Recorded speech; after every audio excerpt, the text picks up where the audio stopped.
Hello on the Rockers. We're going to get a little wicked in Wonderland today with actor and producer Leonardo Nam.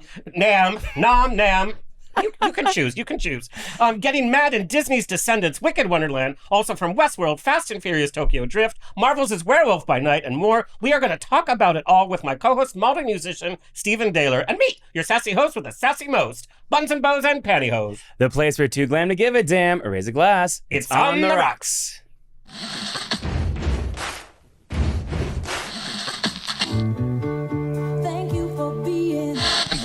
Life is a banquet, and most poor suckers are starving to death.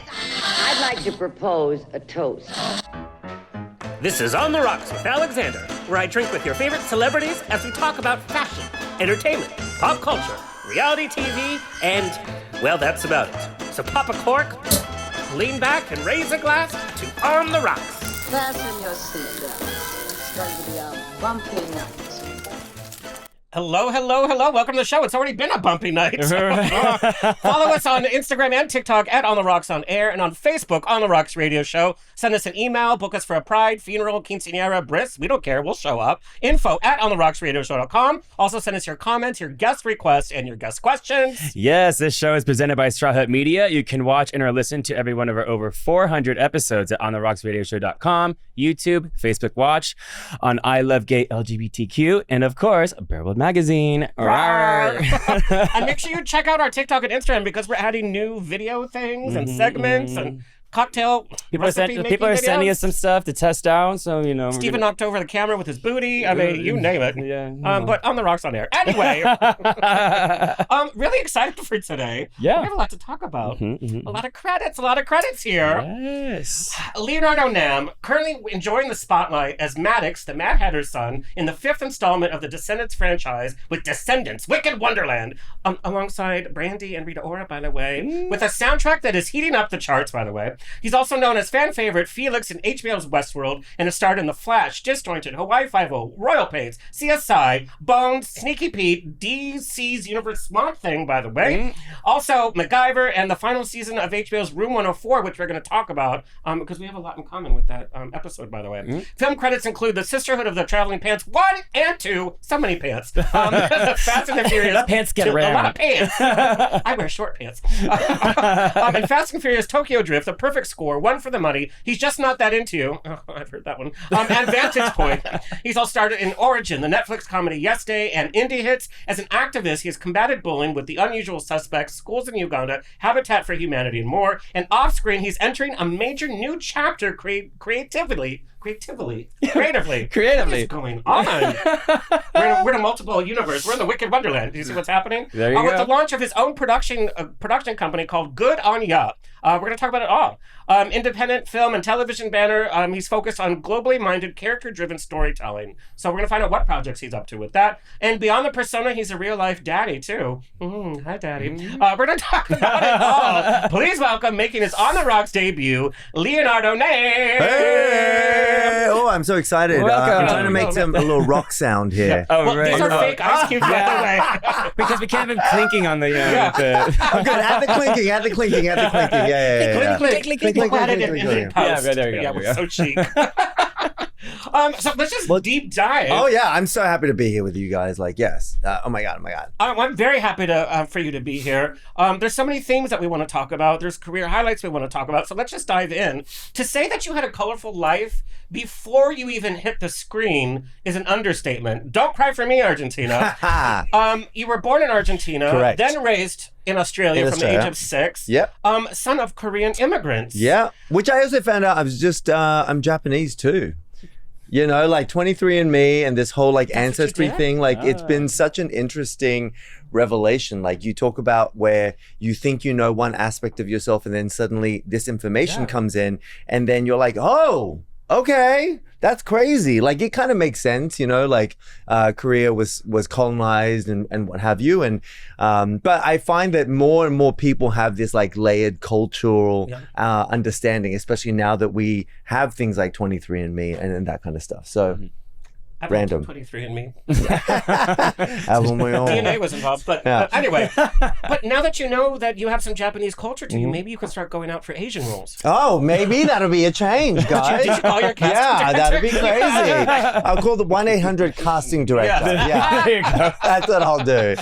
That's not what you're supposed to call? Yeah. That's why you're doing it wrong the whole time. But I want to know how we need this story because this sounds like it's an HBO special documentary series on its own. How did your parents end up in Argentina? Yeah, I have found out a lot more over the years, but after the Korean War, my family kind of made there was like a mass exodus, as you can imagine. Yep. People, didn't want to live in this war-torn country, and so people got visas all around the world. My family wasn't able to get a visa, and they said the only two places you could go to is you could enter Shanghai through a boat through the port of Shanghai, or Argentina was accepting people, and so.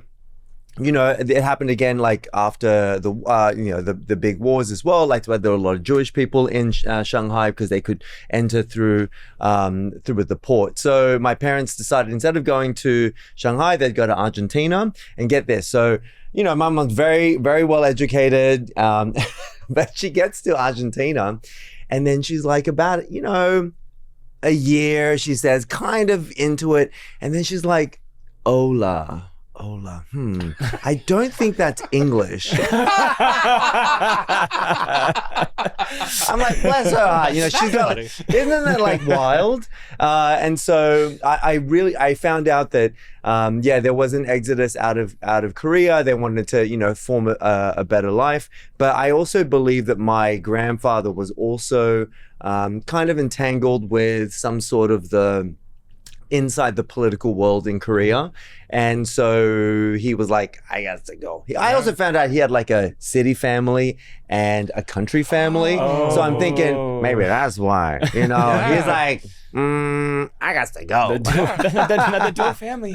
But there was a generation, there was a time that was the norm. Oh, exactly. I come from Latino culture, and that was very much. And then when the father would die, both families would come to the funeral, and they'd be like, oh, what next? Yeah. Yeah. Yeah. But that happened in Argentina with Eva Perón. She went to her dad's funeral, but they were the mistress family, so she got rejected all of her life. Oof. Yeah. And we know Argentina was an asylum for many political refugees. Oh my gosh! The conspiracy theory that the Nazis went there. The conspiracy is that Hitler ended up in Argentina. Yeah. There was like a memory I have where we. With Hitler? That guy, you are. That guy, no.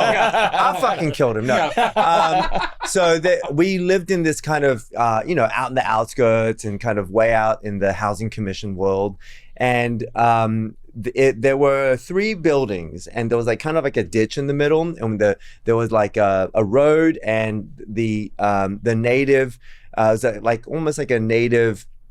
The native population lived on this other side of the road, and my parents used to always say we would all play in this ditch area, all the kids, but the one rule was we were never allowed to go to the other people's houses. And so later on, I was the youngest of like a lot of all my cousins and stuff were born in Argentina or within South America, except for the oldest, and she would tell me that we weren't allowed to go into their houses because what I found out later was, we're playing with everyone. Right. But over there were, the Nazis. Over there were people that were the Jewish people. Over there were like no one was allowed to go to people's houses, but all the kids played together. Yeah. Isn't that a weird comment on generations? Yes. Like, you play together. You weren't taught hate. You weren't taught all that. But you go into somebody's houses. Yeah. That's where they're taught. Yes. That. Yeah. And even for your own kids and for the generations that are growing up without the labels that we grow up with. Of the stereotypes. Yeah. That's amazing. But then you ended up in Australia at 6 years old. Yeah. I mean, that's a whole other a whole other thing. Yeah. Well, I chose it. No, I didn't. What about Christmas? Yeah. Little jet setter. No, at 6 years old, so my parents and my family members that were there, they tried a lot of the businesses and the immigrant experience of like the fruit stands, the this, the that. We're also in fashion and manufacturing. And so my aunt married an Aussie. like a white Aussie guy who was, and I love him, is Uncle Paul. They're now divorced, and he's a jazz musician and stuff, but he was very much for Greenpeace.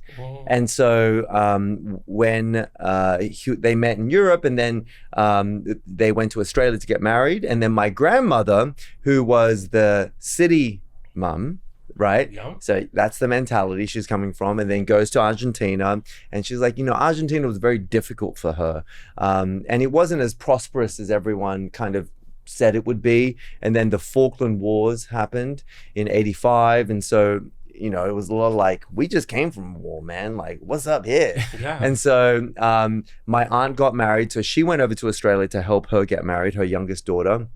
And while she was over there, the story goes is that she was like, you know what, actually this is incredible. Like Australia is the life that they showed. Like it really was this land where there was a lot more opportunity, and so and a lot more calm. It was like a lot calmer, and so she was like, "Nah, let's come here." So then my oldest uncle went over, and so as the oldest in a lot of families and cultures go, as the oldest goes, the rest of the family goes. And so the story is that my mother didn't want to go because she thought we were doing quite well in Argentina. But my dad and everyone was like, we're going. So then we left and we went to Australia. We kind of spent about 6 months or 9 months traveling the world.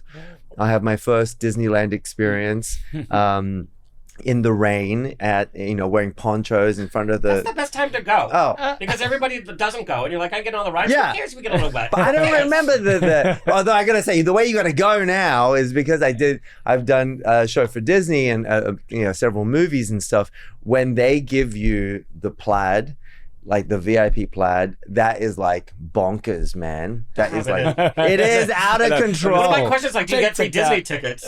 Well, you have to take a mortgage. If you can get residuals or one day at Disney. Yes, yeah, to the front of the line. And I will say, lucky. Yeah, but I will say there are definitely moments that I was in line with my kids, and I just was like, telling them, look back, and do you see everybody waiting in line? Not everyone gets to do this. Yeah. And I was able to have those moments. And, luckily enough, I've been able to do it, more than once. And so they understand that thread. But I made sure, I said to them that we went again when it wasn't that. And they were like, well, we can just go to the front of the line. I'm like, no, darling. Yeah. No. Good. Everyone waits. Yeah. Everyone has to fold laundry. Everyone puts their pants on one at a time. And this happens, for now, and this is a good thing for me, as your parent and stuff, but this isn't a guaranteed situation. I love that you're teaching that. Yeah, it was hard, let me tell you. I'd be like, I'm like, yo, I don't want to wait here. Like 20 minutes later, I was like, okay, let's go. Yeah. I mean, I hate children in crowds. Yeah. So you love Disneyland. It's perfect for you. That's great that you're instilling this, but it's hard because you want to spoil your kids too. Yeah, of course, and like your kids are adorable, by the way. Oh, thank too. you. Yeah, and I too don't want to wait in a line. You know what I mean? But it was very important for me to do that and to have that conversation with them, so that then when we went again this time, they were able to be really grateful because. We took other friends of ours, and they were so happy to show them this. But then we're also, they were kind of in a way humble. About it, and so it was a great moment for me because I thought for sure they were like, no, we're gonna go again and move out of the way, but they weren't. So that was a good thing. Good. Yeah. But culturally, do you think it was a benefit because you got to see the world, and now you mentioned how much you traveled, you got to see the world on a global level, so you didn't have that kind of restriction where you thought life happened in a bubble. Correct. Culturally, money-wise, people-wise, you were just exposed to so many things. Yeah. I think when we're raised in one certain thing, we live in the bubble and we think we're restricted by those norms, we're restricted by that culture, we're restricted. But you got to see it's like, well, even if I'm not so treated well here, I can make a life here, or these kind of people rule here, but you kind of just have to shift with what's going on. Yeah. What kind of culture were you raised in? Were you raised in a Korean culture? Did you adhere to any of the Australian culture, the Argentinian culture? What was your cultural life like behind doors in your own house? It's a great question. I feel like we all, if I'm being very honest, we all live in a blended cultural experience, and it's just more percentage wise.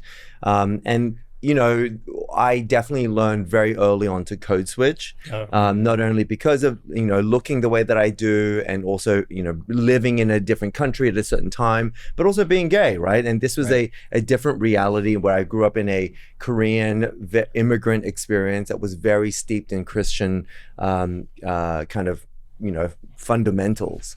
And so navigating that has been something that I am aware of.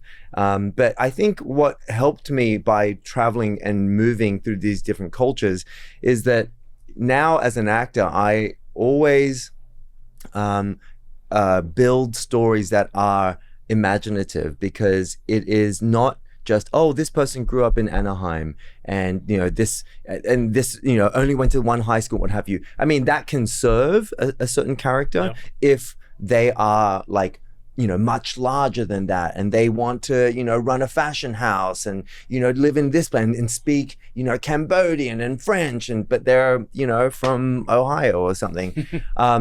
So I have been very fortunate that I am able to use that in my work, but it did take me a long period of time through, being aware, through meditation, through therapy as well, to understand what it meant when I filled in the gaps for everyone else, filled in the in-betweens.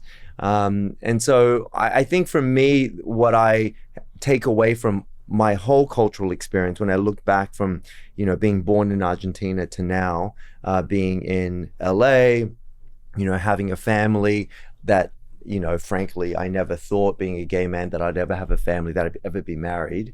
And so to live in that reality and the bliss of what that is, I think I look back at how I grew up and the difference of jumping around different cultures, and I think anything is possible, mate. Yeah. Like, you really can, you have to live inside of this beacon of hope, because stuff gets hard. And I talk to my kids about this all the time, but stuff does get hard, and you must, even though disappointment is finite, hope is infinite. And so I think we must live in that place.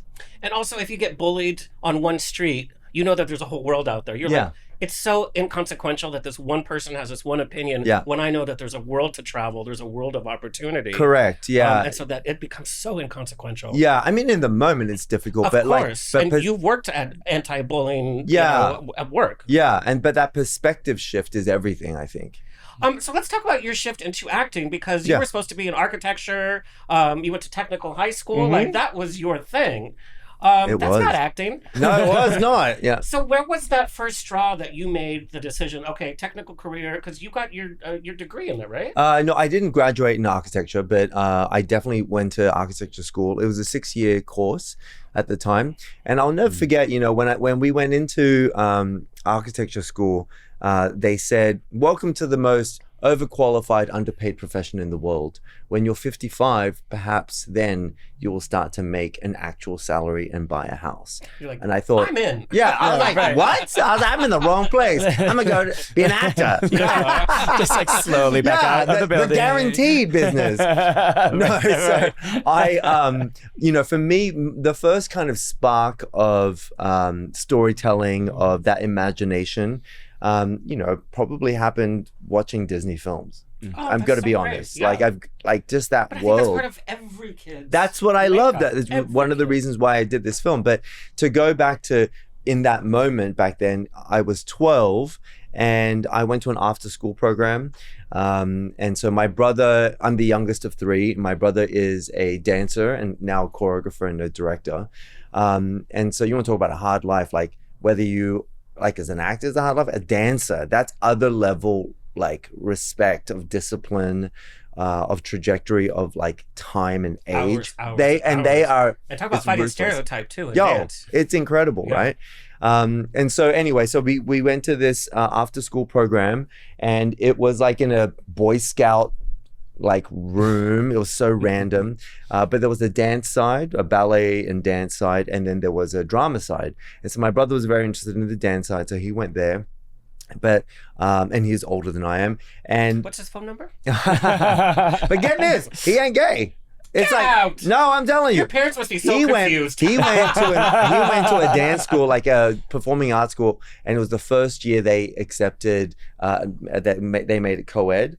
And in his class photo, it's like 20 of the hottest girls, and him. He's like, hi. Just the biggest smile on his face. Yeah, I'm like, I get them all. I get them all. You know what I mean?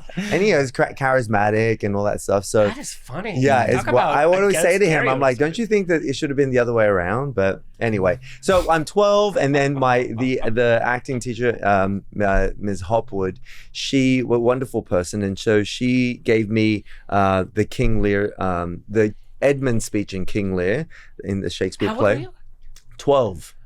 And so it's I mean, talking do a about sonnet or Puck, but right. I mean, But King Lear? King Lear, and talking about being the bastard son. And I had no idea what was happening, but I remember the text very clearly. I remember the book. I remember the smell. I remember the floor that I was looking at because where the book was. And I remember saying to her, like, she'd ask me, like, what do you think this is about? And what have you? I'm still very shy. And I was like, well, I think it's about a brother, and he doesn't like it, and I don't know what's happening. I don't know what a bastard means, but I don't think I think he's angry at his dad or something. And she just was like, wow, that is exactly what this is. And it was gobsmacking to me because I thought, what is this like gibberish that I'm reading? And it's 400 years old from way across the pond. Yeah. And I understand it. Like, I still get shivers thinking about it now. That's the magic of what we do in uniting people through story. And art. Yeah, and art, and finding that thread. And so that shook me, and I clutched my pearls, and I was like, What's wrong with your part? 12 of my pearls. But I was like, what is going on? And so hearing her kind of justify or like see me in that moment was like mind-boggling to me. And so that was really the first time the seat of the artist, the seat of the storyteller was born. And I felt like when your ass hits that seat and you're like, oh, this fits. And I don't know what this is. I didn't know what actors did. I didn't know what any other roles were. I didn't know what Hollywood was. I didn't know any of that stuff. So you did do like theater in school? So then, At that point. At that point I didn't. And then what happened was I then went to an all boys technical high school. So like it's a selective high school. So they call it, what do they call it here? Magnet schools. Yeah, magnet schools, Yeah. yes. Mhm. But imagine an all boys magnet school, uniforms, that whole deal, and it's all science-based. Which is so stifling. So to an stifling. artist. Yeah. And so there's a good friend of mine who's a very big drag queen now, who's actually on in the West End. His name is Trevor Ashley. And he and I became friends, and we started to make these little shows. And he had an after school kind of theater club that he was part of, and he introduced me to that. And so I started to learn about these group of misfits. And so, at an all boys technical school, was very macho, very alpha. And I was like, oh, I don't really understand this. And it was very sports focused. And I was like, I don't really understand this, but this other obscure random world with this friend of mine that I'm laughing with a lot, I think there's something here. And so I engaged with that. We found a good crew. And then because of that, I then attracted other people in my year that were also interested in maybe doing something out of the ordinary. And so together we formed a drama club at school. And then we This is a show on its own. yeah, it was incredible, right? Disney, you're listening? Yeah, that's a good idea. I should pitch that. Yeah. And then we actually made for the SAT version, in Australia it's called the HSC, and I did it up until 12th grade. And so we had our English teacher, Monica Perry, Miss Perry, who's passed away now, but bless her soul. Isn't it amazing how we remember teachers' names that have really fortified us? Oh, for sure. And we still don't respect teachers enough, especially in this country. Oh my God, yeah. Like when you find that teacher that sees Miss into Simmons, the grade soul. 1, Mrs. Yeah. Rossini, How grade old 7. were you when that? I mean, I was a prodigy, so I was a fetus, but no. I was in utero. He was in I the moon knew it. yet. But I those know. certain teachers, I remember first third and seventh grade teachers really formed. First, third, yes, me too. And grade 3, it was You said seventh?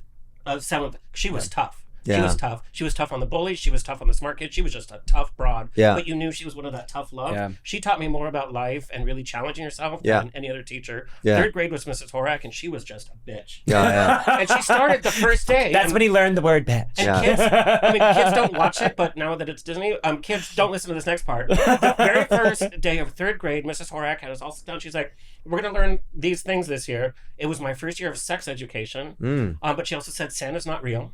She did not say that to you. And half the class was like, what? Oh my God. You know, that actually happened to me in that same year because they had us write letters to preschoolers as Santa. And I'm like, Santa writes like a third grader. That is so mean. I think that was normal. Why would someone do But it was her that? way to say, hey, you're past the kiddie classes. Yeah, I think that's a common thing at least in California. School, though, well, too. there you go. Yeah, Yeah, for me, third grade was Miss Jasinski, and again, I remember her very clear. She definitely was tough, but I do believe that I grew like leaps and bounds that year. My seventh grade changed my whole life. Yeah.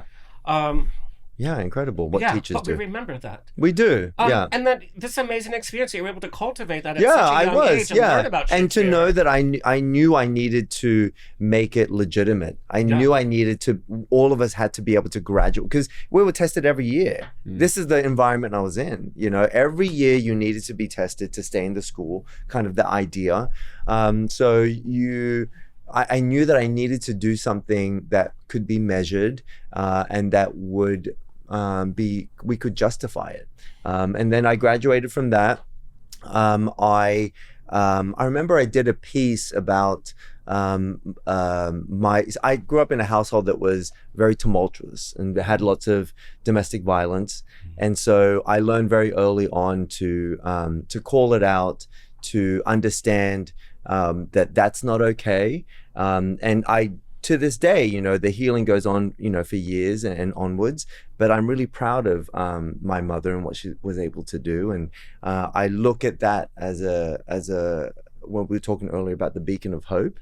I see that as even through, you know, moving through different cultures and countries and what have you, and then to also on top of it have this, you know, domestic violence that is you know, to the point where she had to go into a shelter. Wow. And so that's why I'm very passionate about advocating for that, speaking about it, normalizing that there are resources there.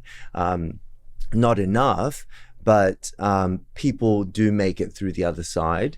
And so I'm a big believer of that. Well, thank you for sharing that. And domestic violence can also be very cultural. Yes. I come from the Latin community.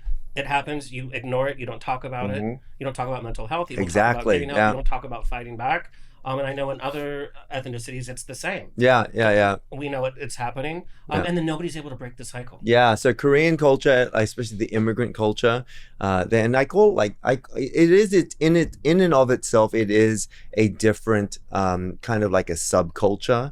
When you add in the layer of, you know, moving countries, there is this other sub-layer, because even like when people would travel to Korea or you know, other countries that their grandparents and stuff came from, they would be like, oh my gosh, it's so progressive, it's so this. But yet in Australia or in Argentina, in those immigrant communities, it was like still in the 70s or still in the 60s, the way but you're like, it's the year 2000. What do you mean? You know what I mean? And so something that was, like in Korean, you would say there was a shift between how you said the word restroom. You essentially you said it in a way that was meant like toilet or something, and then it turned into like powder room kind of a version, right? And so in Australia, for the longest time, you would say pyeonso, which is like the toilet. And I remember hearing someone for the first time that, you know, where the culture had moved on, and they said, oh, we don't say that anymore. they're like, oh, you must be from, I'm like, oh yeah. And so to that, you know, in Korean culture, it's a very misogynistic, has that kind of, and then you fold that in with the Latino culture in Argentina, like I'm a porteño, like I was born in Buenos Aires, so there's a lot of that in me, and so you absorb all of that. So yeah, it's so true. It is so true. People don't talk about it, and so part of the goal that I'd like to do is to amplify the voices of those that are in those situations and finding and giving people hope outside of that. And that's one of the reasons why I did start the production companies, to be able to amplify voices, not only stories like that, but, you know, I just haven't seen those. You know, I've been an actor for 25 years in this business, like working at the highest level. And I look at these roles and I'm like, well, not only the roles, but the projects. I'm like, well, where are these? And how many times have we talked on the show? If you want to see yourself represented, if you want the projects that you have to like do it yourself. Make it yourself. Yeah. We had Anna Parsons, who's part of the Joy Sauce network, and it's an Asian TV network. They had to build it themselves because that representation was just not around. So very to that. We are going to talk about your production company because I'm very excited. Yeah. But I'm going to talk about you going to New York at a very young age, because you've talked in interviews that your casting person, or you were being called for like Chinese takeout roles. Yeah. And it was just so like the typical we would expect, and that was what acting was like in Australia. Yeah. So you decided to pack your bags and go to New York. Yeah. And when I tell the audience you studied, you didn't just take a class, you took classes. Oh, I did, yeah. You did Shakespeare in the Park. Yeah. You were at different studios, different you know, with the theater groups. Yeah. So I want to know, and you learning acting and getting Lear at such a young age, you didn't just take a side and know how to act. You studied the craft. I did, on such a deep level, and a theater level, which I think every actor needs to have done theater at least a little bit. What school of acting would you say that you subscribe to? Is it a mix? What really clicked with you? You know, it's a wonderful question. It's always an ongoing journey. You know, being you, being fully you, being wholly you, being imperfect you, being exploratory you, that really is the instrument. But when you come down to like the fundamentals of different ways that you can approach a character or what have you, it's a blend. You know, I definitely have,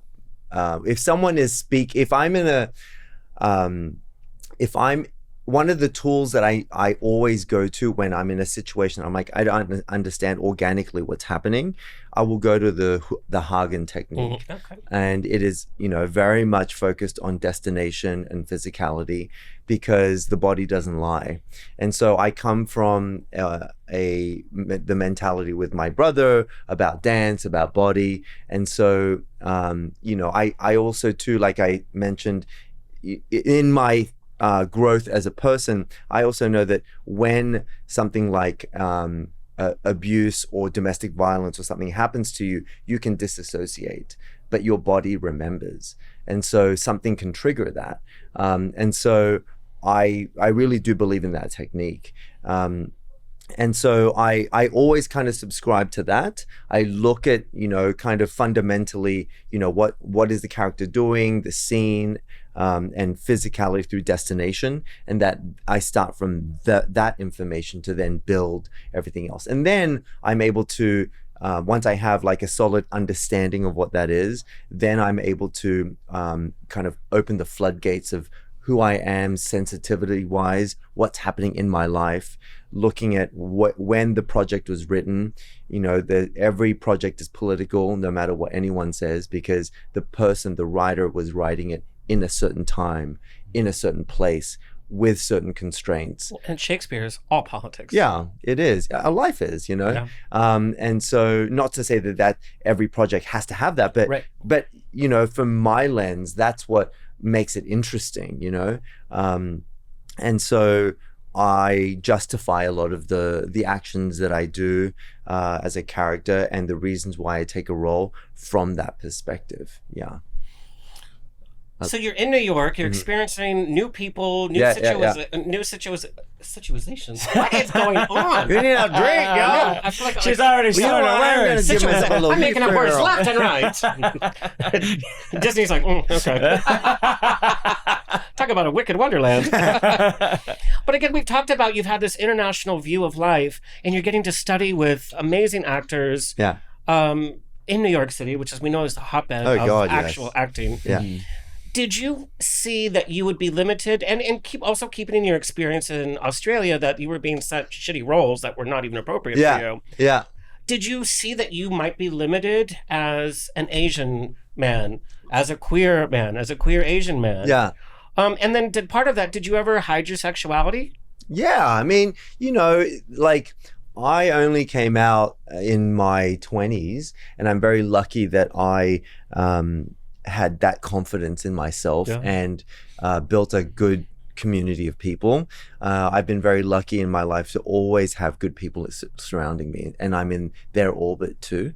And I originally left Australia because when going back to architecture school, there was a moment where I'm on the bus, and I've spoken about this before, but I want to bring it up now because it's that moment where you, in the quiet of quiets, it doesn't always happen in this like meditative moment or in this it can just be in this like little quiet when you've just closed the book, when you've just hung up a phone call, but there's a little voice or there's a feeling or something, and it's repetitious.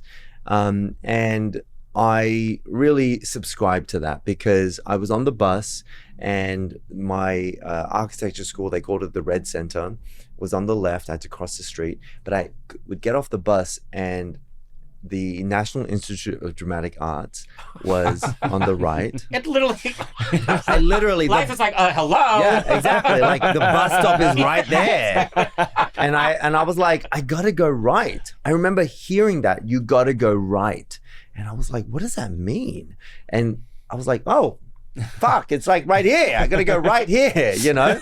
And so I literally, hello. And so and I do believe that everyone should consistently have mentors.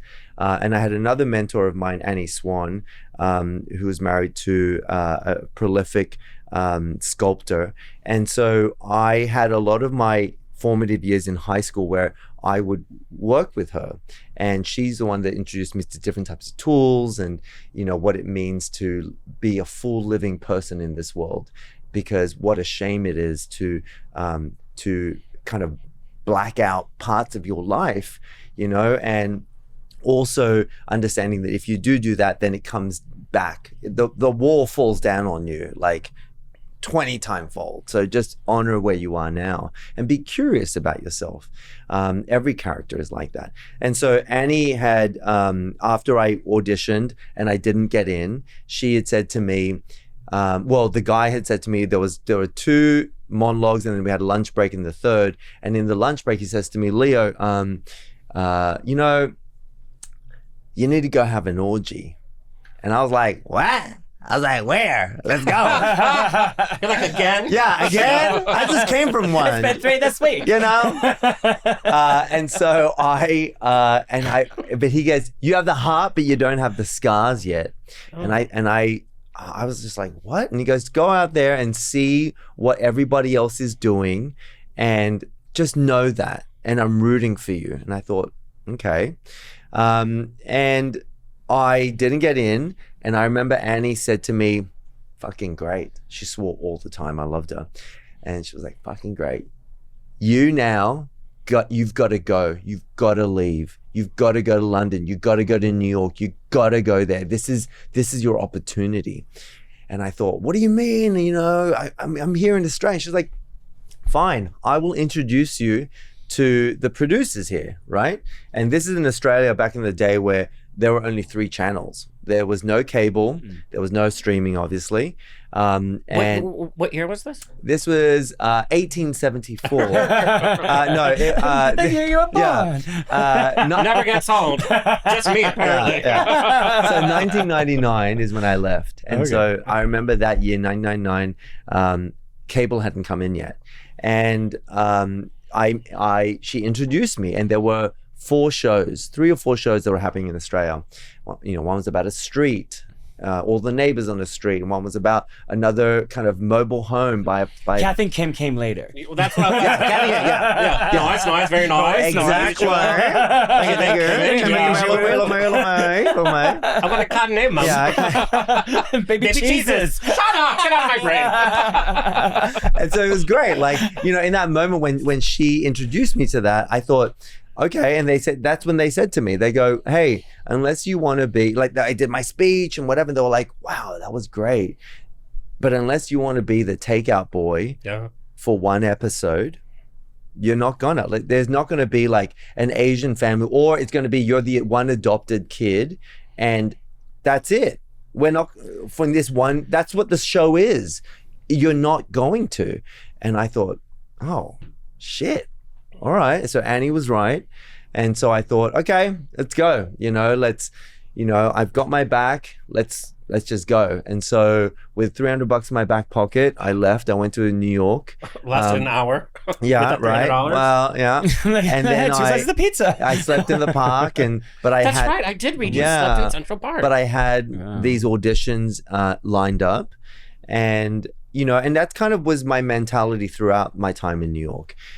You know, I had what I really wanted to do, which was to do Shakespeare in the Park. Yeah. And I thought, which I did. And I thought, if I do that, then I can go home like, you know, chin up, let's go. But I didn't. I got, you know, much more than that, which was fantastic. But I do remember thinking, hey, no matter what, I'm going to make this work. And so I went to Uta Hagen School, you know, HB Studios, so a big shout out to them, who really gave me the foundation for approaching any kind of work. And I always think about that all the time, where because I have had this foundation of understanding craft, I could be in the middle of Alaska and they could do a complete movie rewrite, and we've got to go and we need to work, you know, tomorrow, and I've got to get a whole other character going. I can do it. Yeah, I know how to do it, and it's given me that confidence. So that's why I tell all the younger actors now when they ask me, I'm like, that's the number one thing you've got to have. You've got to make your own playbook, because you know, you can Zoom with your coach and all that stuff. Then that's all good and true if you can do that and if you can afford it, but that becomes a crutch. You're only as good as the availability of this like coach of yours. No, it's got to be yours, and you've got to have the tools. And so if you make a mistake, you know, oh, you own it, and then with that you can, like when you're surfing, you get to cut it again. So that was. Oh, so you surf too? Yeah. I mean, is there anything you can't do? Well, I now sing. That was the one thing. We're gonna get to that. I really couldn't do. Which is heating up the charts. Oh, by the it's way. wild. It's crazy, and who you get to sing with on that track. I know. Okay, so we need to jump ahead. You talking to you is so amazing, but we're missing out on a lot of it. We're gonna have to do a part 2. We should, yes. But like I said, I'm so excited to be here. Yeah, but I want to look at your career as a whole. When you look, there's not a year that doesn't have credits with both TV and film. Year after year after year after your debut. Yeah. The movie with Chris Evans and Scarlett. Yeah. The Perfect Score. Yeah. Yeah. Which I wish we could talk about, because apparently you won the audition because you ate a sandwich or something. I did, you know. I was like, so, you want to talk about technique? If I could get that, because I eat a sandwich. Yeah, but that was really like a thing that I remember very clearly. Like the audition was, one of the scenes was as you're breaking into the computer at the SAT, you know, place, whatever, the conversation, the words that I had to say, I remember thinking, well, this guy is so clever that you could just play it like, oh, he's clever, but he's already figured out the 4 different options that can happen, and what's really going on. That takes a lot of brain power. And I thought, he must be fucking hungry. and so I thought, that's a really human. Leonardo, who thinks that? I know. It was like, maybe especially in Hollywood, they're like, no, I'm not hungry. Yeah, I'm not hungry. I haven't eaten. I mean, dust. So you're just really like hungry. Yeah, I was just really hungry, and I thought that's a really human situation. And so going back to technique, with Uta Hagen, it's all about destination and physicality. And so when I thought, okay, I'm at this destination, and what's the physicality I can do? Obviously, you're typing, but what else? And so for me, I'd skateboarded to this audition, and I'd gotten this turkey sandwich, which, by the way, I only discovered in America. Turkey doesn't exist. Right. Yeah, in Australia. It's more like, because I dated an Australian for like 8 years. And he says more like ostrich. Ostrich is more pop. Not ostrich. Ostrich? Kangaroo. Wait, Kangaroo. People eat kangaroos? Well, they do, but Yeah, I that's don't just really size. have like shaved kangaroo, but yeah. Yeah, because I guess so. Yeah. They didn't have turkey out there. We like didn't have turkey Turkey's at all. delicious. Not at all. Yeah, No it's delicious turkey now. burgers, nothing. Yeah, that didn't exist. Yeah. So I remember being like, oh my God, like, I love this. So I had a turkey sandwich, and I bought it at this deli, and I went in and I said, I'm just going to try it like this, and I got it. I mean, I thought like go back like 5 times. But still, But it that was must incredible. have been that little hook. Yeah. So again, looking at your career from afar, we see all these credits. What I think is funny, and it's kind of a dichotomy of what your career has been.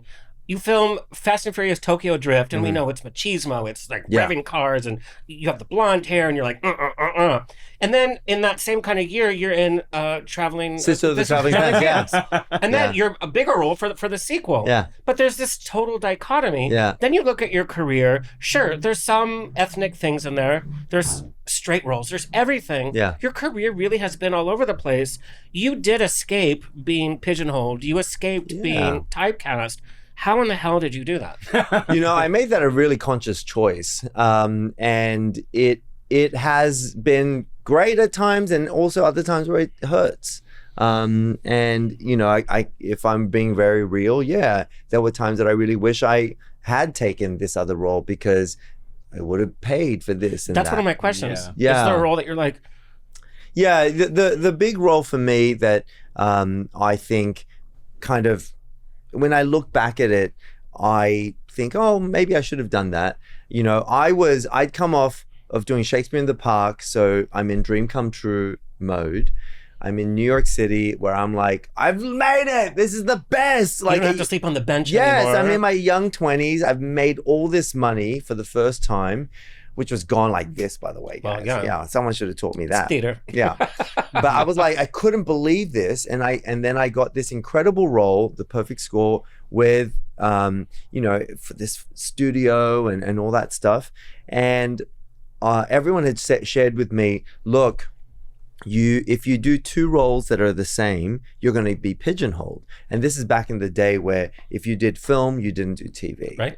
And now But it's you very did different. both your whole career. Yes, yeah. And so I remember after this moment, there was a movie called Harold and Kumar, Go to the White Castle. Yeah. And so that movie came to me right after The Perfect Score. Wow. And I just played this stoner in this movie, in The Perfect Score, and I really had a great time doing it. But then this other stoner role came, and I remember thinking to myself, well, I don't want to repeat. And my manager and agents at the time were like, are you fucking kidding me? They were like, when else is another Asian guy going to be a lead? They were like, let's just be real. And I was like, no, I don't subscribe to that. Fuck you. My whole life people have said that. I don't subscribe to that. But that's a gamble with your career. Yes. Pay the bills or stick up for...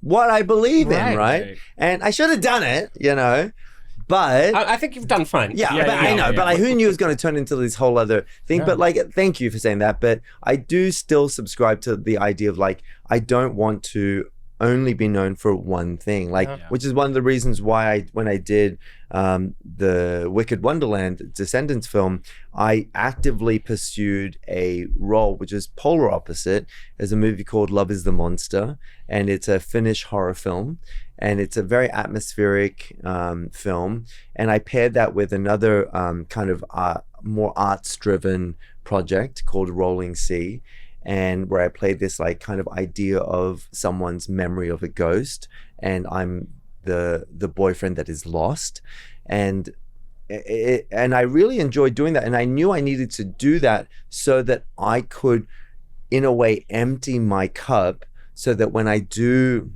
play Maddox in Wicked Wonderland, I can really scoop that up, and know that I'm not going to because there are parameters you need to sit within. Like it's a 4-quadrant film, so as the villain in the project, I want to go dark, man. Like I want to go there, but you can't because it's going to be for kids as well as families. So you can't do that, and I'm very aware of that, and so I had to craft this character that sits in the place where, for me as a performer, I get to really delve into the darker parts and go deep within that, so that I feel satisfied.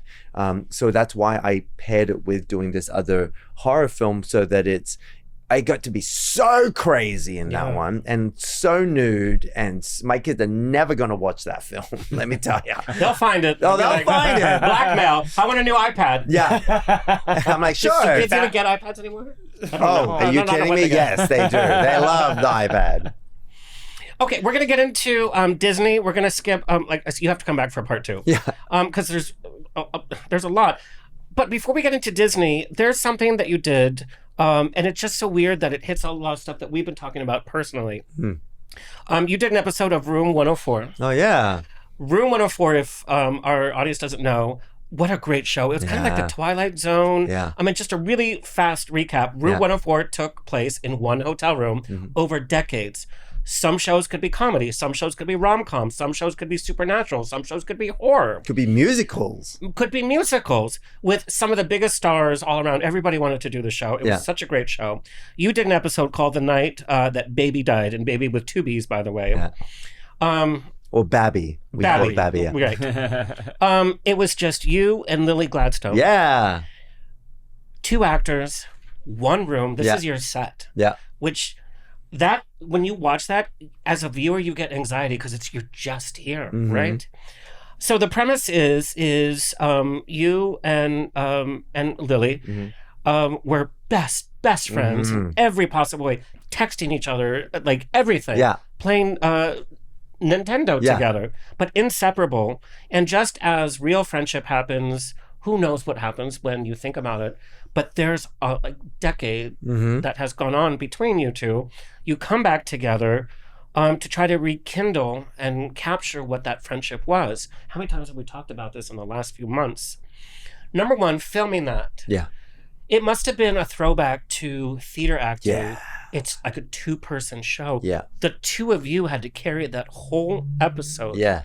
In this little room. Yeah. What was the rehearsal process like that? Oh, it was great. Lily's wonderful. She is such a wonderful actor. She's so giving. She's so deep and so thorough. And you feel like you can just throw anything at her and she's going to come back with the realest moment and put you 10 toes there. Your chemistry was unbelievable. Oh, thank you. And she's wonderful.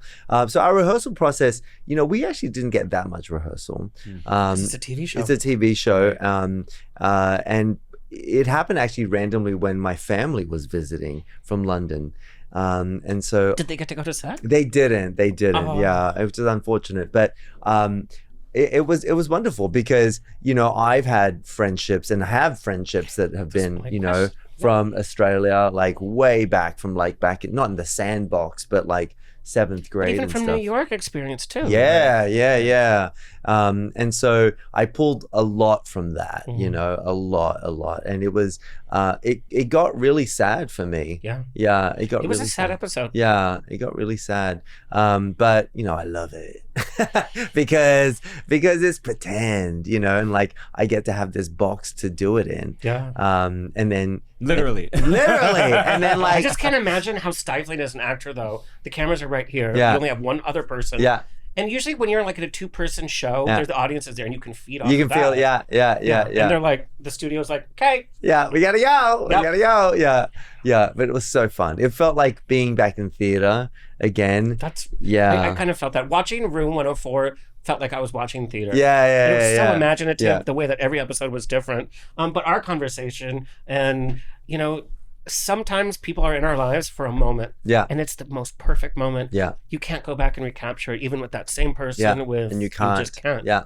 I like the analogy of trees. When some people say these are your root people, there's your trunk people. So this is when you're showing, you know, and then there's the branches and then the leaves. And some people just for that season, you know, but others will come and other situations will happen. Yeah, I feel. But there is a grief when you try to reconnect, and it's. But it's okay but too. But we're different people too. Yeah, and like we go through these different era moments, you know, a little Taylor moment. Yeah. But like, but like, do your kids listen to Taylor? No, they don't. Do you listen to Taylor? I do. I like Taylor. I'm so sorry for your loss. Yeah. I like a little Taylor, but like I am.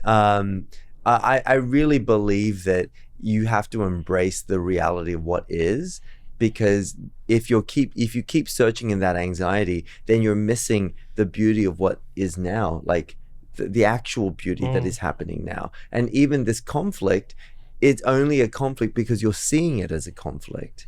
You know, we just need to have a POV, a perspective shift.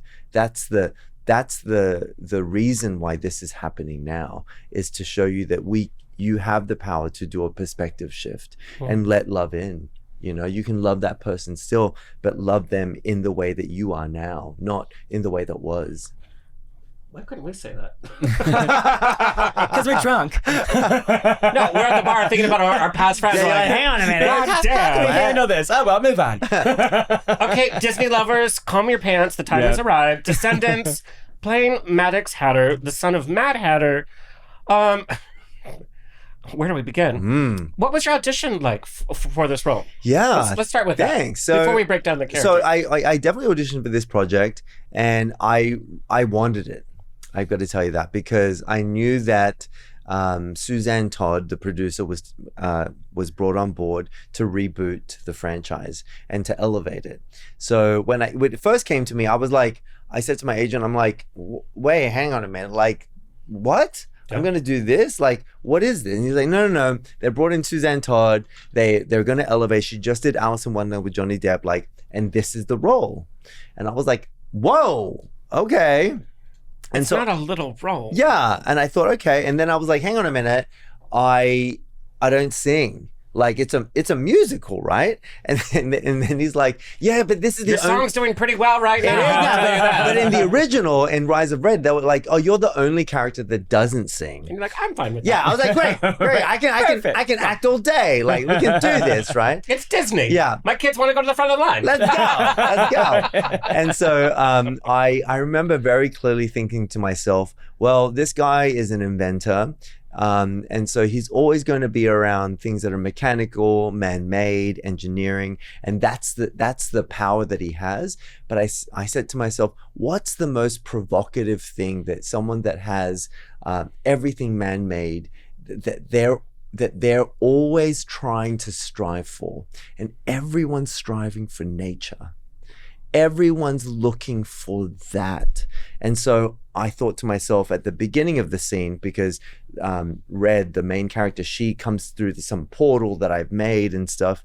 And so I got a rose, and I thought to my, because we're Queen of Hearts, whatever, but I thought, how wonderful would it be if he's like in this, like entranced by the scent of a rose, and that's natural. Like, how do I can make a perfume, but this is natural. This is free of the earth. And so in that moment, that's how I started the scene. And then being caught into, oh, I'm here with her, but that's my natural state that I'm really interested in. And so I kept that color throughout into the next film. And so in this project, I worked a lot with color. It's just, sometimes you don't know how a project's going to come to you, or the texture just leaps off of the screen. Oh, thank you. Yeah. And so I really wanted that. And I knew that his role in the first film was to be like, the mentor with a heart of gold. Yep. And so in this next film where they asked me, I thought, well, you can't just play like a mustache twirling villain. That lasts for like one scene, one line. After that, what do you do? And so for me, it was so interesting to go into, why is this guy hurt? How is this guy hurt? Because once you're hurt, oh man, you can get into like revenge, you can get into like jealousy, you can get into anger. And then for me, I needed to justify madness. And so you can be mad from that. You can go mad from that. And so, but it's from love. It's from something that is organically human, that is organically of the earth. And so that's kind of my approach into it. And I worked with the director Kimmy because I knew that in this project, because I'd been on the last one, it's going to get crazy. Like so many pieces, so many set pieces, so many dance pieces, so many things have to go right. And so I worked with a shorthand with her with looking at color and saying like, hey, there are certain colors that were in Rise of Red, but in this project, does that green ever show? That shimmy green, does that ever show? And there was one scene that it was supposed to show, but they reformulated the script as they do. And so I chose to work within the spectrum of the other colors that we had. So the fun, though, of you as an actor, number one, being part of the Mad Hatter family. You know, we all know what the Mad Hatter is like. Albert Gwynn was the original in the cartoon. But then you got to play Mad Hatter Legacy, but then you get to be the villain. I know. But that comes with so much pressure, too, to be a Disney villain. Oh, I know. And we all love Disney villains. I know. You always remember the villains more. Yeah, too, because they get to chew the scenery. Yeah. So you had like this whole process. When did you find out you were going to have such a bigger role and also be the villain of the next? Oh yeah, great question. So I remember I was texting with Suzanne, and she has these fabulous like game nights and stuff, and so we were just chatting with her. What's the address? Yeah, just chatting with her in general. But you know, people don't have these kind of relationships with industry people the way that you've mentioned, like texting. Yeah, like you. I am lucky. Like I mentioned, I've always worked hard for it. And I'm also, I'm very grateful that I've always been in the orbit of good people. Like, I don't take that for granted. When I know someone is good, when I feel something is good, I give love back. I actually give love first. And if that comes returning, I continue, because that's a symbiotic relationship, and that's the environment that I want to be in. That's the reality I want to live in. It's just so weird making relationships in Hollywood. We don't know who the crazies are. Yeah. We don't know who's just using Everyone. you for. Yeah. Yeah, but also people want to just text you just to use you for your circle or Yeah. free Yeah. Disney tickets. Yeah. When's your next free Social Disney media. ticket? Yeah. Oh, that's and so she I was just texting, and then so I woke up one morning and I got a text from her, and then I remember she said, I hope you like to sing. And I was like, what? And then she had like the emoji, the hat emoji, and then like the the purple kind of the what do you call that emoji? It's kind of like more evil and little devil emoji. Devil emoji. And so I was like, what? And then she called me after it, and she says, I hope you like to sing. And I was like, I mean, in the shower. And she's like, well, that won't work for a and I'm like, TV show. But I will. I knew what she was getting at, and I was like, but I will work really hard.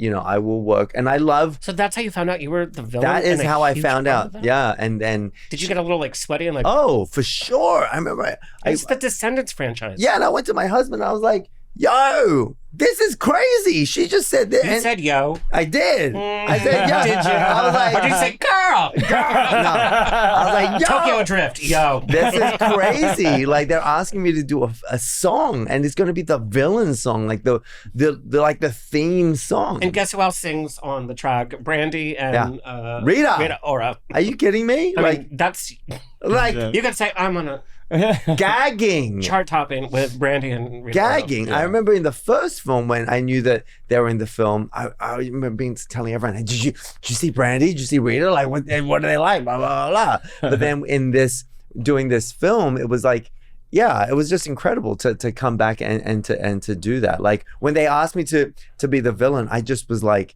I was giddy, man. I was like, I just remember, I love villains. I loved it, and to playing and that did it so well sandbox. because there was a lot of complex and there was a lot of layers there.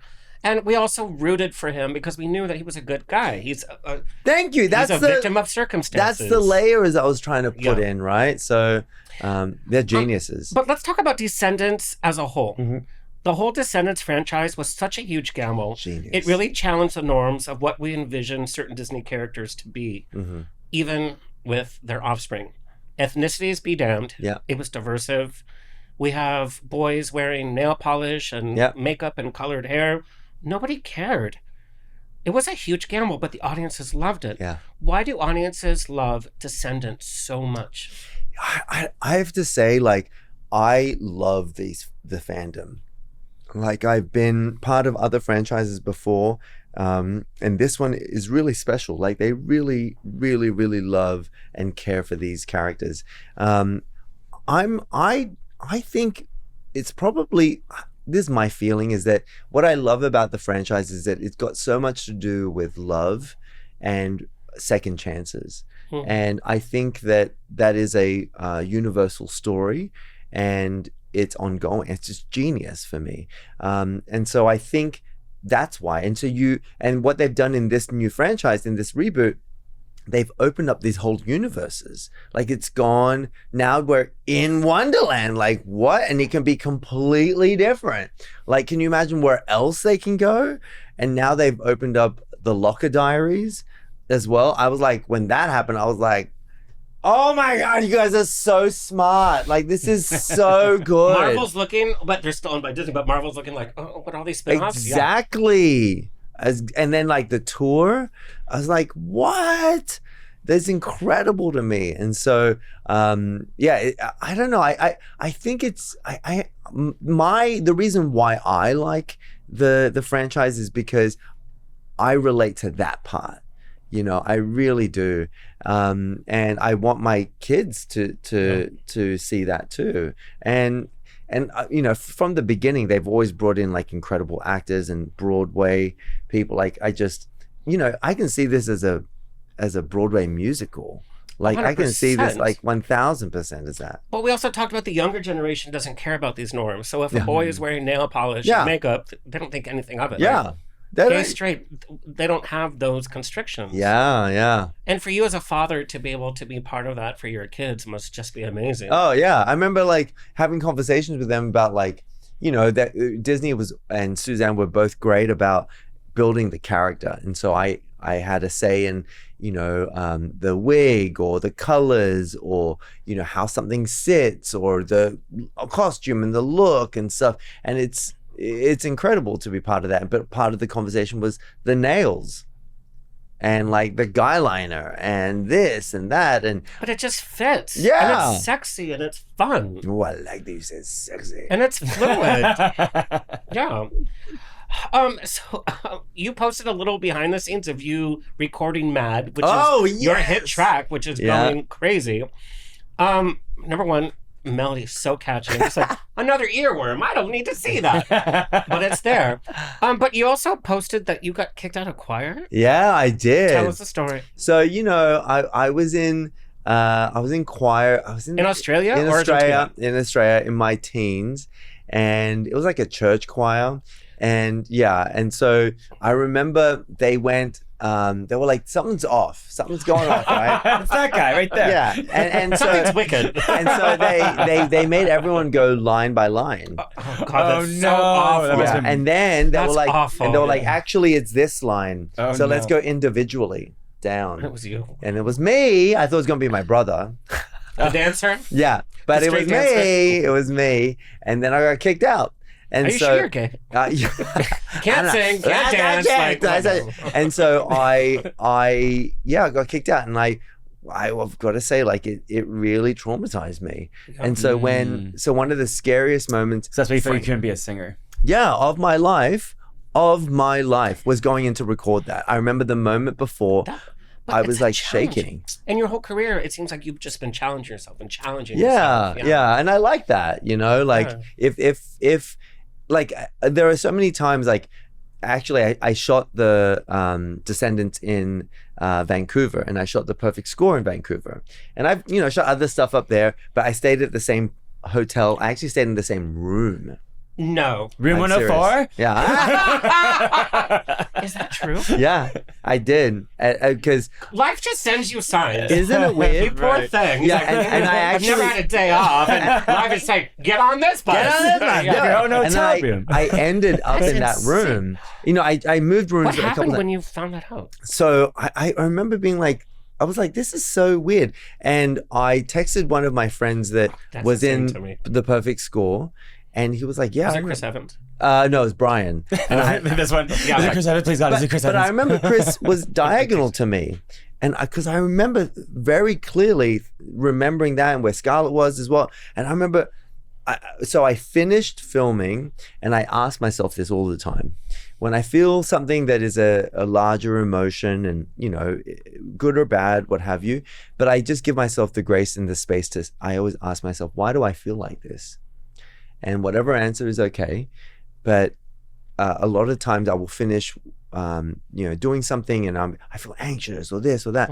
But after filming, and it was like a hard shoot, I said, why do I feel like this? And I said, because I feel there is still joy in what I do, that there is passion, and shit got hard, right? And as any project does, but the trade-off, like I wasn't able to see my family. I was, you know, there and having these hard days and, you know, having to do this random choreography had to change last minute because of a shooting thing. And so it's so hard mentally. But then at the end of the day, I remember going back in to my room the same room that I stayed in during The Perfect Score. And I thought, okay, it's okay, Leo, whatever it is, just why do I feel like this? And I was feeling like a sense of joy, a sense of relief, but also a sense of joy because I got to do what I really love to do. And I got to do it knowing this now, where I always ask, and I told a lot of the younger kids who were on that show, you know, always ask yourself this, like, whose shit is this? So when something happens on set, when someone's yelling, there's something tense or whatever, whose shit is this? Is it my shit? You got to do your asshole check. Am I the asshole? Like, was I late? Do I not know my lines? Do I not have an idea for this scene? Then it's you. That's your shit. But if is it the other actor? Were they late? Do they not do it? But okay, but it's not them. Oh, then it's somebody else's shit. It's the scheduler. It's the AD. Or it's somebody else that they messed up and now they're trying to figure out their thing and it's affecting our time. So it's not my shit. So I can stay pure in my work. I can have strong boundaries because when the cameras are rolling, it's go time. That's what they care about. That's going to be on film forever. Yes. The finished product. Yes. Behind the scenes, all of that has to go. Has to go. Your work is what's on screen. Yeah. And we've talked many veteran actors, and they talk about the younger generation. They do show up late. They show up not knowing how to act on set. Yeah. They show up. These guys didn't. These guys were on time. These guys, I'm going to say. The show is tight. Yeah. It's almost like watching a Broadway production that was filmed. Yeah. So I have to know, you've filmed with so many big celebrity names, but performing across from Rita Ora and Brandy, that has to have been like, as a queer man, it was like, oh, it was incredible. Were you nervous at all? I mean, yeah, but that always proves to me, again, like, why do I feel like this? It's because I care. That means I still care. Because there are moments that, yeah, you can phone it in, you can do this, but when you don't, that's when you're like, oh, I still care. This is great. Oh. And they're just so funny, man. Like, you want to talk about like we were cackling, laughing. Like, dream come true. Brandy is joking. Like, impossible. And then they'd break into song and they'd break into like doing runs. And Rita Ora, like, as a queer man, you're like, yeah, and she's so funny and like, it was such a joy to be on that set. And we shot a lot of our stuff separate to the younger kids, so it was just us. And so we would have like crazy fun, crazy times. I want to hear about that. Well. We do have to wrap up, but I want to talk about your production company, Good On Ya Productions. Mm-hmm. You got to say it like an Aussie. Good on ya. Good on ya. Can I tell you why it's named Good On Ya? Do you have baby cheeses for craft services? Or said baby cheeses, Kim. So I had a chance to host Obama when he was president. And so I'm in DC and it's at an event. It's out of this world. I'm like, what is going on? Like, I get to do this, and it's a sitting president. Wow. And it was it was in June, just before marriage equality was going to come up.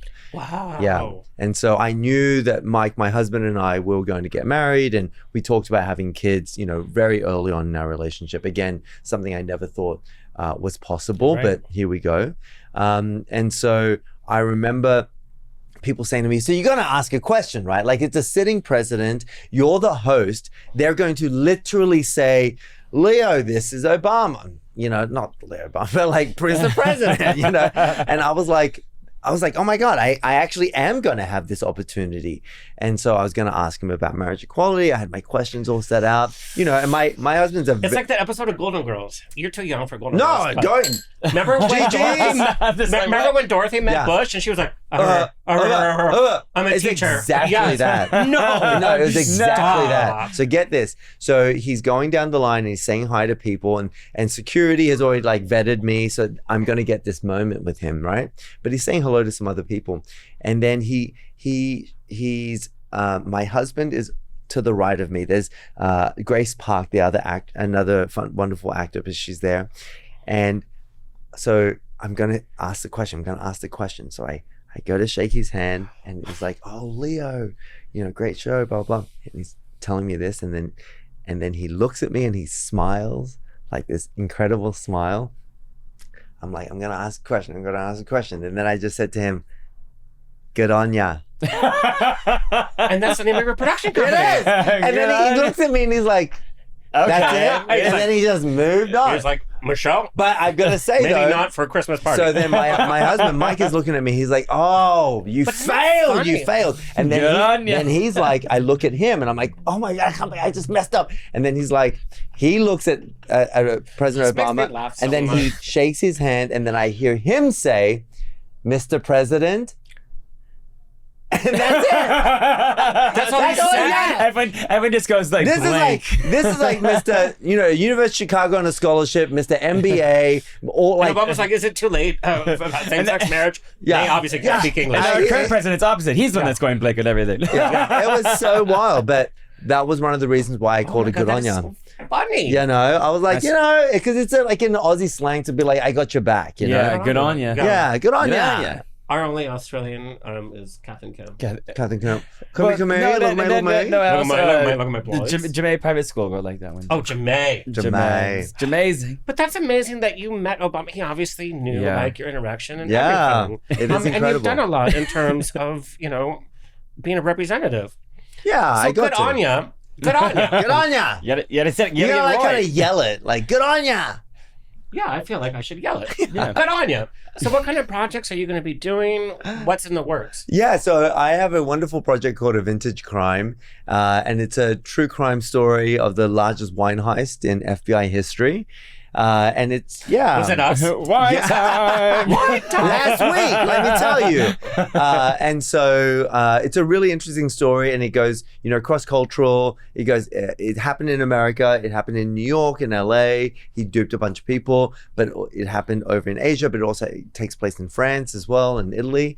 And so for me, that's like that exact blend of like that cultural kind of, multi-layered kind of it's fun. Yeah, it's gonna be fun. It's like a Catch Me If You Can, uncut gems kind of world.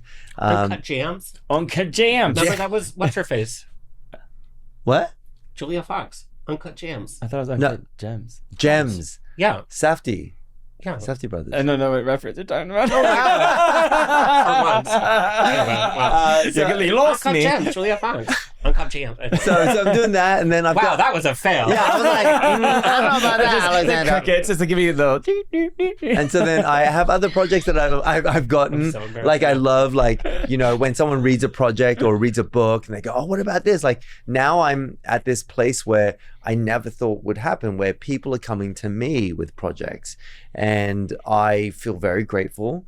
And so I'm excited to do that, and in all those projects, does it have to be me in the center and what have you? No.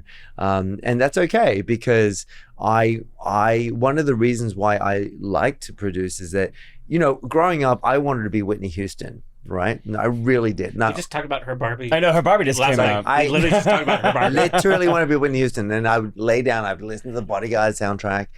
And obviously I'm not going to be because I wasn't a singer then. Now I am, guys. Can you believe this? I'm on We're Spotify into the radio. first casting. You could maybe play her in a biopic. You know what? Exactly. And then time travel. Did you say biopic? Biopic. It's biopic. It's biopic. Biopic, I hear. Biopic. I don't know what's going on. I think you could be Why cast is as it Whitney biopic? Houston. Biopic. That's weird, isn't it? But I love that I can like take a project and it's about like, you know, I know 15-year-old girls that are in a band, and I can pour my heart into that. I'm not going to play the 15-year-old girl. I'm not right now going to play the 85-year-old grandfather. But I can pour my heart into that and understand the tools as an actor, what resonates, story-wise, what can work.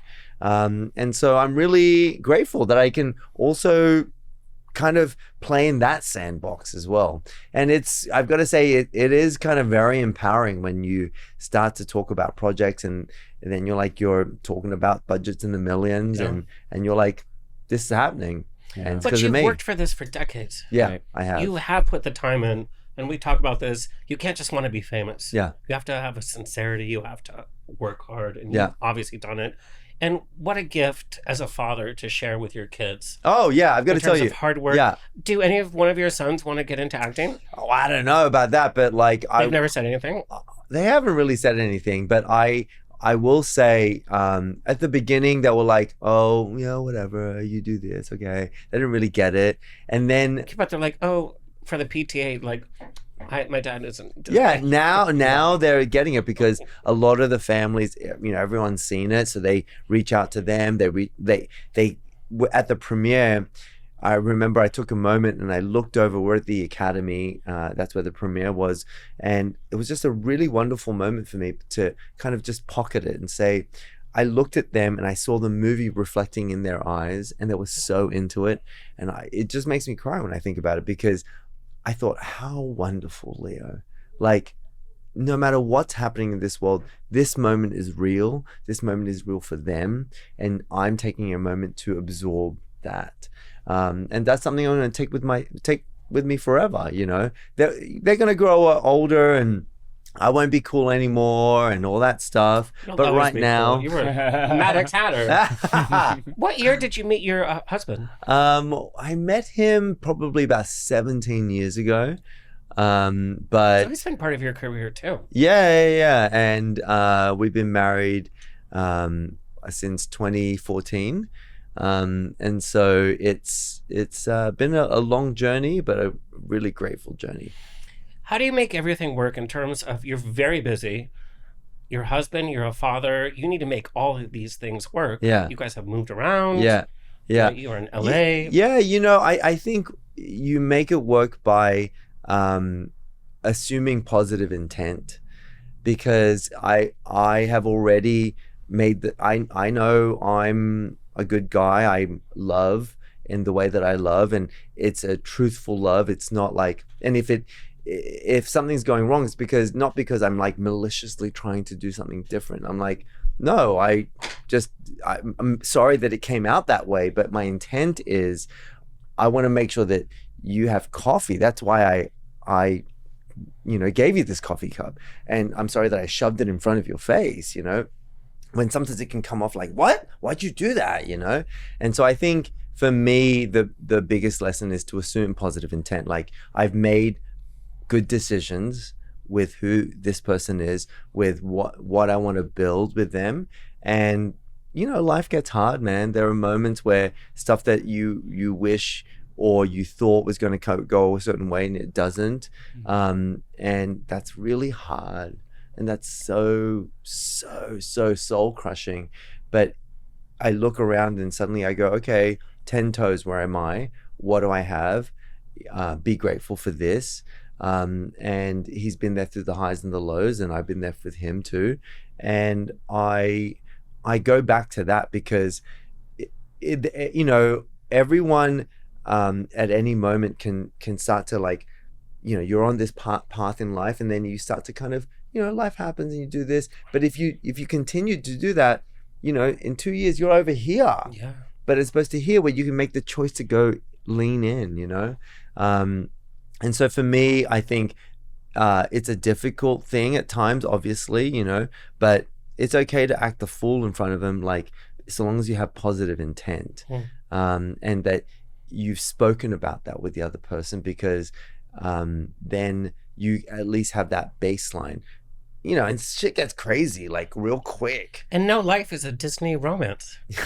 That's right. But also I find like some of the lows in a relationship also build you up for some of the best parts. Yeah. If you can get through that. Yeah. And you need to like be open to like washing through stuff. Like you've got to be able to wipe stuff clean, and let go of like I am not the same person that I was when I started in the industry. So why do I expect my husband or my friend and what have you to be, so I think that's been a really good thing. And I like I mentioned earlier, like I've been very lucky that I know that I orbit around good people, and have always since I was a kid, and so I don't take that for granted, and I really appreciate people. Wow. Oh my God. On that note, thank you for sharing so much. Are you kidding me? Yeah, for sure, anytime. These other 3 pages of research, be damned. Round 2 next week. Round 2, yeah. What a huge pleasure to chat with you. What is your message to your fans? Last question. Oh, what a wonderful question. Thank you. That really, it just means the world to me. That's it? That's it. Thank you. Yeah. I like that. Thank you. Thank you for being a friend. There you go. There you go. Leonardo, where can we find and follow you? Leonardo_Nam on Instagram. That's where I'm most active. I love interacting with people online. I've got to say, this has been a new experience and a new era of things. And I really enjoy it. So please reach out, engage. And your behind the scenes videos are fun. Oh, you like it? Oh, I love them. Oh, Yeah. I'm so glad. I'm so glad. All right, follow me there. And that's all, folks. It's always a grab bag of fun here at On the Rocks. Thank you to our audience. Thank you to our engineer, Xavier, in the Straw Hut Studios. Please like, share, and subscribe so we can continue bringing this fabulous programming coming your way. For free. Until next time. Stay happy, stay healthy, stay sexy, and if you drink, stay tipsy. Did you say sexy? Wow. Because I get sexier. You're on a roll today. I am. Thank you, Leonardo. This has been another episode of On the Rocks. Tweet me and slide into my DMs on Twitter and Instagram at On the Rocks On Air. Find everything On the Rocks for free at ontherocksradioshow.com. Subscribe, like, review, and share. Until next week, stay fabulous.